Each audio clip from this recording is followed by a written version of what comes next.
Je m'appelle Frankie Narcisse. Nous avons vu dans la réflexion précédente sur 1 Corinthiens 15, verset 58, ce que nous devons être. Être ferme, inébranlable. Être ferme sans être fermé, pour reprendre l'heureuse expression d'Henri Blocher. Nous allons aujourd'hui voir ce que nous devons faire. L'apôtre Paul dit, soyez fermes, inébranlables, travaillant de mieux en mieux à l'œuvre du Seigneur. Nous verrons la dernière partie demain, Dieu voulant.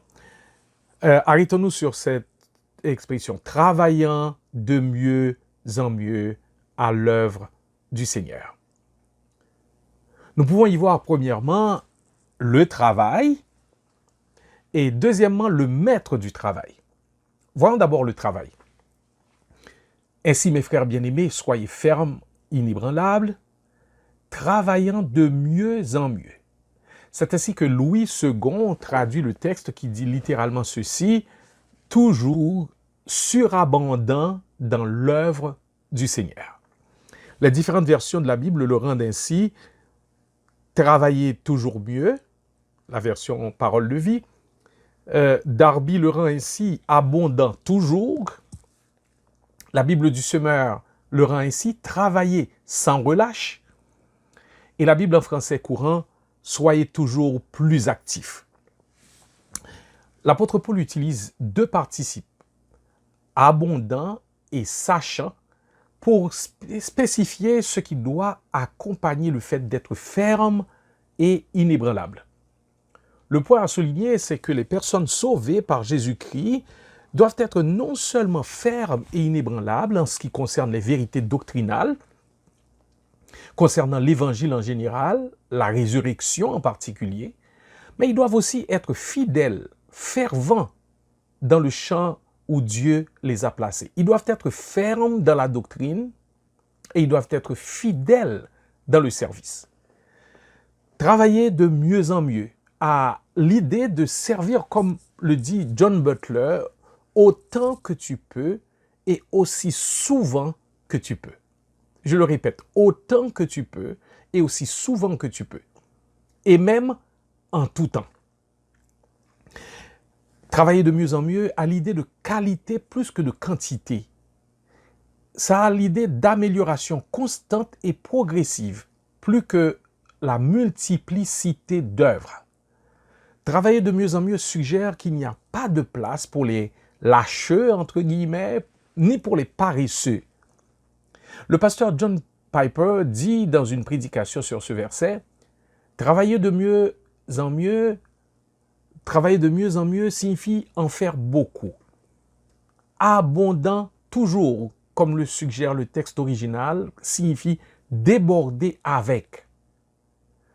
Remplissez vos jours avec des choses qui comptent pour le Christ. Priez, rêvez et planifiez, puis travaillez pendant qu'il est jour. Cela arrive, dit Paul, parce que vous avez entendu et cru. 1 Corinthiens 15, versets 51, 52, 53, 54, 55, 56 et 57. Fin de citation.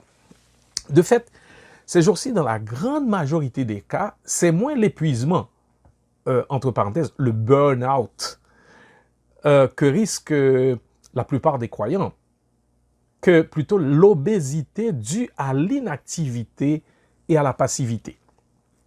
Seulement une très petite minorité porte la charge du ministère dans nos églises, alors que le plus grand nombre se contente de vivre avec une mentalité de consommateur et de spectateur. Ce qui est appelé la loi de Pareto se voit trop souvent dans nos églises. 20% des gens font 80% du travail. C'est une anomalie. Il y a un dicton qui dit que le monde est dirigé par des hommes fatigués. C'est vrai. Quoiqu'il ne soit ni sage, ni productif pour le royaume d'aller vers l'épuisement par une vie déséquilibrée, un mépris du principe de l'alternance, c'est-à-dire travail, repos, jour, nuit, nous devons abonder dans le service de mieux en mieux. Cela signifie de servir autant qu'on peut, aussi souvent qu'on peut, là où on peut, se concentrant surtout sur la qualité du service et non point sur sa quantité. Cela peut aussi signifier faire un deuxième mille lorsque le besoin se fait sentir. Henry Martyn, un missionnaire anglais qui a œuvré en Inde, a dit, je le cite, « Laisse-moi brûler pour Dieu. Laisse-moi brûler pour Dieu. » Oh, que c'est bien dit. Et dans sa dernière note écrite dans son journal, peu avant qu'il aille trouver le Seigneur au ciel, il a écrit pourquoi il voulait brûler pour Dieu. Et le texte biblique qu'il a écrit est 1 Corinthiens 15, verset 58. Le pasteur Henry Blackaby, dans son livre « Votre expérience personnelle avec Dieu », rapporte le commentaire d'un homme de Dieu du nom d'Henry Varley, qui a eu un bouleversant et profond effet sur un vendeur de chaussures du nom de Dwight Moody.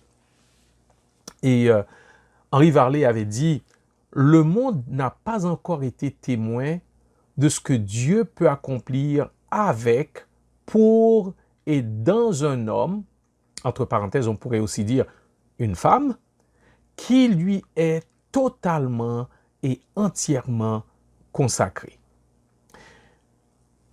Ces paroles ont eu un bouleversant et profond effet sur ce vendeur de chaussures. Moody s'est dit, et je le cite, « Henry Varley voulait dire n'importe quel homme. Il n'a pas dit que celui-ci devait être instruit ou intelligent ou quelque chose d'autre. Un homme tout simplement. Eh bien, par l'Esprit Saint qui habite en moi, je veux être ce genre d'homme. » Fin de citation. Et Moody, devenu évangéliste, a passé le reste de sa vie de manière infatigable à brûler pour Jésus-Christ et l'œuvre de son royaume en Amérique et en Grande-Bretagne. Pourquoi offrir à Jésus-Christ un service abondant, fervent et persévérant? C'est que le cœur touché par la grâce de Dieu, manifesté en Jésus-Christ à la croix, est déterminé à offrir à Jésus-Christ ce service abondant et passionné. Pasteur John MacArthur répond ainsi à la question « Pourquoi ?» Eh bien, parce que, je le cite, « Parce que Dieu s'est si démesurément offert lui-même pour nous qu'il ne mérite rien de... nous qui ne méritons rien de lui, excusez-moi, que nous devrions décider de nous consacrer totalement à son service, lui à qui nous devons absolument tout. » Quel mot Paul donne-t-il à ces innombrables chrétiens qui travaillent, prient, se donnent et souffrent aussi peu qu'ils le peuvent? Comment pouvons-nous être satisfaits des choses triviales, insignifiantes et de courte durée du monde? Comment pouvons-nous être relax quand tant de personnes autour de nous sont mortes spirituellement et que tant de fidèles ont besoin d'édification, d'encouragement et d'aide de toutes sortes? Quand est-ce qu'un chrétien peut-il dire « J'ai servi mon temps, j'ai fait ma part, laissez les autres faire le travail maintenant ». Fin de citation. Travailler de mieux en mieux est l'expression d'une authentique foi en Jésus-Christ. Il englobe toutes les réalités, tous les temps, toutes les circonstances, tous les lieux, selon la pensée de 1 Corinthiens 10, verset 31. Tout ce que vous faites, faites-le de bon cœur. Faites-le pour la gloire de Dieu. Comme membres privilégiés de la famille de Dieu, nous sommes tous appelés à ce service abondant, fervent, fidèle. Oswald Sanders, dans son livre intitulé « Le leader spirituel », relate l'histoire de son ami Fred Mitchell, lorsqu'il a été invité à devenir le directeur de la mission à l'intérieur de la Chine, il s'est rendu compte qu'il y aurait un prix à payer, non seulement pour lui, mais pour les êtres qui lui étaient chers, donc sa femme, ses enfants. Il a alors écrit, je le cite, « Mes mains étaient déjà pleines et je ne souhaitais pas avoir davantage de travail.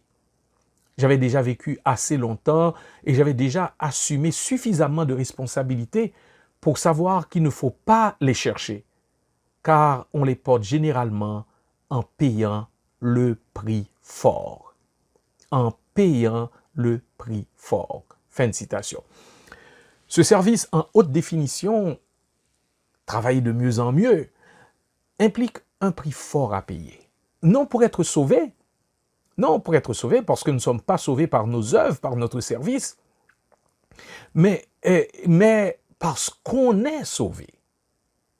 Parce qu'on est sauvé. Combien de pasteurs, de prédicateurs, de moniteurs, de monitrices, de surintendants de l'école du dimanche, d'animateurs de petits groupes, d'évangélistes, etc. sont prêts à payer ce prix fort, prix du sacrifice de soi, quelquefois de la solitude, prix de la fatigue, prix des critiques, quelquefois même injustes, prix du rejet, prix des pressions et embarras dont Oswald Sanders parle si bien dans son livre « Le leader spirituel ». Nous venons donc de voir le travail, travailler de mieux en mieux. Maintenant, voyons le maître du travail, le Seigneur du travail, travailler de mieux en mieux à l'œuvre du Seigneur. Le mot grec traduit par œuvre en français décrit l'activité dans laquelle quelqu'un déploie sa force ou utilise ses facultés pour faire quelque chose. Le spécialiste des langues bibliques du nom de Vine offre un mot d'avertissement sur lequel doit réfléchir l'Église moderne super occupée. Le travail du Seigneur doit être distingué du travail pour le Seigneur. Je répète, le travail du Seigneur doit être distingué du travail pour le Seigneur. Le travail du Seigneur est ce qu'il nous donne à faire. Beaucoup peut être fait pour lui, que nous imaginons être un service rendu à lui, mais qui n'est pas conforme à sa volonté et n'est donc pas son œuvre en réalité pour nous. Le motif peut être sincère et l'activité constante, mais nous devons être sûrs que ce qui est fait est selon les Écritures et conforme à ce que le Seigneur a dans son plan pour nous. Oui, conforme à ce que le Seigneur a dans son plan pour nous. L'accomplissement de notre occupation quotidienne, comme celle à laquelle le Seigneur nous a appelés, est autant l'œuvre du Seigneur que celle d'un service à caractère, entre guillemets, spirituel dans lequel nous nous engageons. Nous devons faire notre travail quotidien avec la mentalité de Colossiens 3, verset 23. Tout ce que vous faites, faites-le de bon cœur, comme pour le Seigneur et non pour des hommes, sachant que vous recevrez du Seigneur l'héritage pour récompense. Servez Christ le Seigneur. Servez Christ le Seigneur. Plus nous nous rendons compte de la vérité de ce verset de l'Écriture, plus notre œuvre devient abondante. Nous refusons de séparer notre vie entre sacré et profane, entre matériel et spirituel. Nous comprenons que l'œuvre de la croix vient tout réunir et tout sanctifier dans notre vie. Quand vous allez retourner au travail, une fois peut-être la crise passée, quand vous allez retourner au travail ou à l'école, au collège, à l'université, ne voyez pas ce que vous allez faire comme un simple moyen de gagner votre vie ou une simple préparation pour aller bâtir une carrière. En vous plaçant là, Dieu vous donne une opportunité de faire son œuvre en démontrant une vie transformée, un cœur en paix, une vie de joie au milieu des afflictions de la vie, une compassion envers ceux et celles qui souffrent, un esprit de grâce envers ceux et celles qui tombent, qui échouent. Tout cela sera comme la première Bible vivante que bien souvent vos collègues de travail, vos condisciples vont lire. avant de s'intéresser à la Bible écrite, qui est tout aussi vivante. Tout cela pour dire que l'œuvre du Seigneur ne se confine pas entre les quatre murs de nos lieux de culte. Au cours de cette crise, nous ne nous retrouvons pas dans un lieu de culte. Et l'œuvre du Seigneur n'est pas confinée entre les quatre murs des lieux de culte. Elle se fait partout où nous allons. Dans tout ce que nous faisons. L'œuvre du Seigneur, c'est autant l'œuvre du Seigneur que l'œuvre pour le Seigneur que nous ne pouvons faire qu'avec l'assistance et le secours de son esprit. Autre chose à noter dans l'expression œuvre du Seigneur, c'est qu'il s'agit de l'œuvre faite en lien avec le Seigneur, ce qui souligne son pouvoir souverain et son autorité souveraine et son autorité absolue sur la vie du croyant. Il est le Seigneur. Et nous nous constituons volontairement, non point simplement ses serviteurs, mais ses esclaves. Nous sommes esclaves de Christ, des hommes et des femmes qui lui appartiennent en se livrant librement à lui. L'image se réfère à un absolu abandon, à une totale dévotion à Jésus-Christ, le Seigneur. Si Christ est notre Seigneur, nous lui devons un service qui se fait dans une totale soumission de notre volonté à la sienne.